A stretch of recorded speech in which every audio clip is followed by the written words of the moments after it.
Hello everyone and welcome to my channel. So now we have a question which says that the correct number of stereoisomers and the correct number of enantiomeric pairs for this cobalt complex containing triene and two bromoligands respectively are. So we have to identify the number of stereoisomers and the number of enantiomeric pairs for this cobalt complex, and we have a ligand triene which is triethylene tetraamine, which is a tetradentate ligand. Okay, so tetradentate means it has 4 coordination sites to coordinate to the central metal ion. And if you remember the structure of triene, then we have 3 ethylene bridges. So triethylene. So we have 3 ethylene bridges, and tetraamine means 4 amine groups. So something like this is the structure of triethylene tetraamine. So you can see these 1,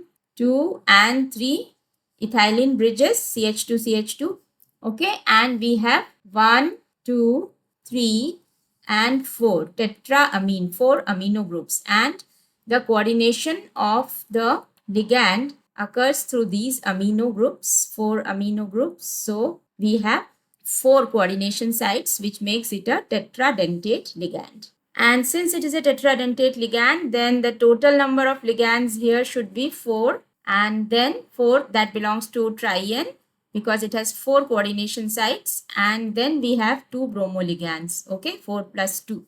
So that means we have 6 ligands in this complex. And the presence of 6 ligands in this complex makes it an octahedral complex. Okay, and now since this cobalt complex is an octahedral complex, so before we draw the structure, let us calculate the coordination number of cobalt in this complex. So CO triene Br2 plus. So let's suppose cobalt is X, triene has 0 charge plus 0. Okay, bromoligands have -1 charge each, so we have 2 bromoligands. So we have -2 is equal to +1 is the total charge on the complex. So X comes out to be +3. So cobalt is +3 oxidized. So cobalt is in the +3 oxidation state. Okay, now let us see what are the kinds of stereoisomers that could be possible for this particular complex. So keeping in mind that triene is a tetradentate ligand, okay, and we have 2 bromoligands. So that could decide the cis and trans orientations for the ligands in this complex. So starting with a trans orientation. So first of all, there could be a possibility that the 2 bromoligands are trans to each other.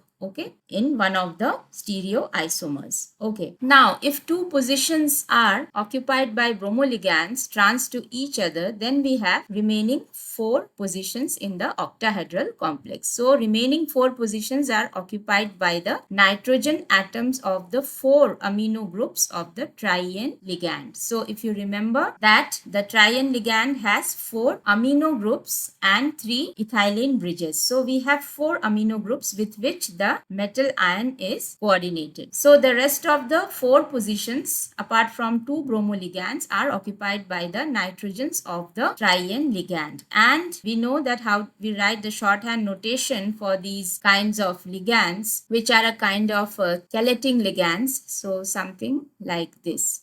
Okay, so the chelating ligands which form a ring-like structure are indicated through this shorthand notation of the curved lines which show the bondings between the nitrogen atoms through the ethylene bridges. So these curved lines are the ethylene bridges. So you must have observed in other structures like ethylene diamine is indicated something like this. So if in ethylene diamine we have 2 nitrogens, so they are indicated something like this, or simply a curved line and En is written. Okay, so you must have learned that how we notify these chelating ligands in the complex. So this one is the trans form. Okay, this one is the trans form of the stereoisomer, one of the stereoisomers. Okay, now moving on to the next possibility. So next possibility obviously should be the cis isomer. Okay, so let us try to draw the cis isomer. So cis means we should have these bromo ligands next to each other or cis to each other. And now if we have these bromo ligands cis to each other, now again we have 4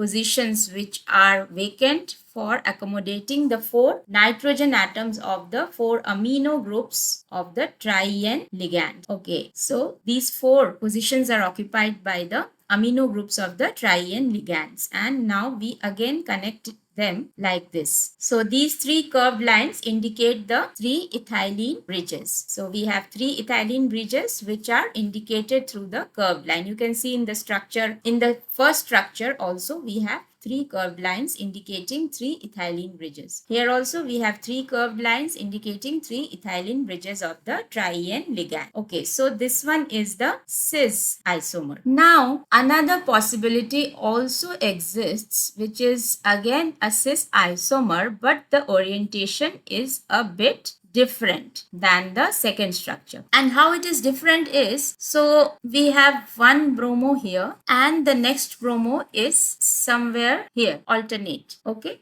leaving one equatorial bond in between. So you can position it either like this, or if you position this one here, so you can position the second bromo here. So one of the equatorial bonds we leave, then we position the bromo ligands in a cis fashion. So this is also a cis orientation. Okay. Now what about the tri-N ligands? Again we have 4 positions left where we put the nitrogen atom of the amino group of the tri-N ligands. Then we connect them like this. So NN1 ethylene bridge, NN2 ethylene bridge, and NN3 ethylene bridge. So this is how. And this kind of overlap from the bromo ligands, here also you can see this kind of overlap is there from the bromo ligands. So this is not actually an overlap, but this kind of structure is possible because of the flexibility. Okay. So this kind of structure of the tri-N ligands in the octahedral complexes is possible because of the flexibility of the ethylene bridges within the tri-N backbone. Because the ethylene bridges are not rigid. So these bridges, EN bridges in the tri-N ligands are not rigid. They are flexible. And being flexible, they can twist and fold and they can orient themselves in different spatial arrangements. So this is a very important feature of the tri-N ligands, that the ethylene bridges are not rigid. These are flexible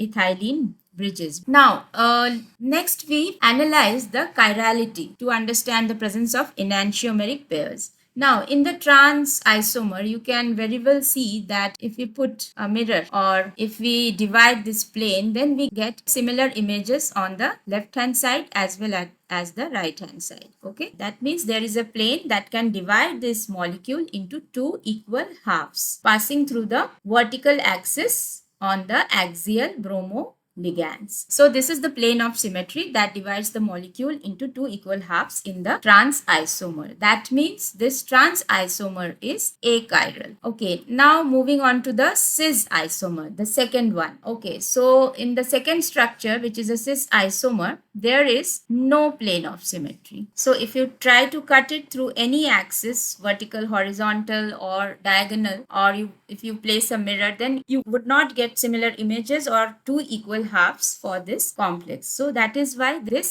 cis isomer has no plane of symmetry, and that is why this is a chiral isomer. And since it is a chiral isomer, then obviously it will have an enantiomer or a mirror image. So this is the mirror image for this second structure, which is the cis isomer. And now coming to the third structure, which is again a cis isomer. We can say this is cis 1 and this is cis 2. Okay, now in cis 2 also you cannot find a plane of symmetry. So this structure also does not have a plane of symmetry, and thus this is also a chiral structure. Now since cis 2 is also a chiral structure, it will also have a mirror image, that is the enantiomer. So now let us see how many stereoisomers we have in total. Okay, starting with the trans one, so let me renumber it.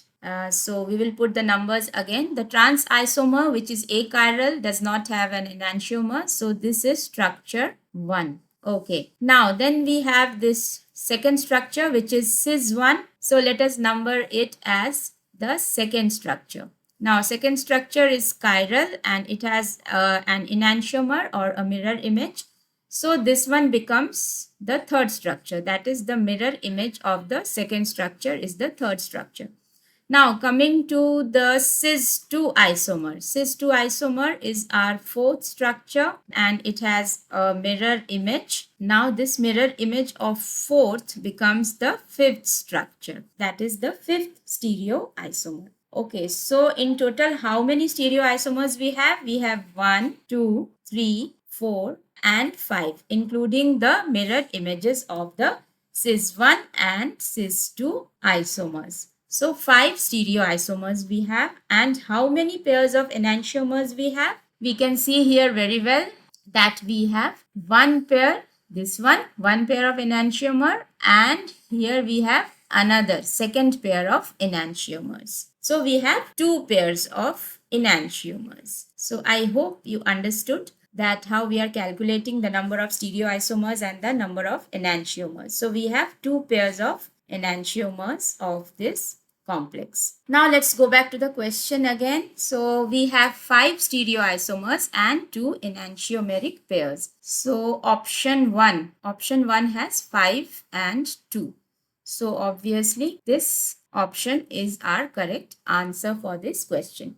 So I hope you understood the explanation. First of all, we have to identify the structure of the complex, whether it is tetrahedral, octahedral, whatever it is, depending on the number of ligands. And then we have a special ligand here, which is triene, which has 4 coordinating amino groups containing 4 nitrogen atoms. And then we have 3 ethylene bridges for this complex, which are very flexible and they can twist and turn and occupy different spatial orientations in the complex. And then we calculate the number of stereoisomers. So the obvious first one, our starting point is the trans isomer. Then we have two types of cis isomers which do not have a plane of symmetry and therefore they have the enantiomers mirror images. And then we count the total number of stereoisomers and then we observe how many mirror image isomers we have, which form the enantiomeric pairs. So I hope this explanation was clear enough. If my videos are helpful to you, please like, share and subscribe, and please let me know in the comment section what you want to learn next in chemistry. Thank you so much.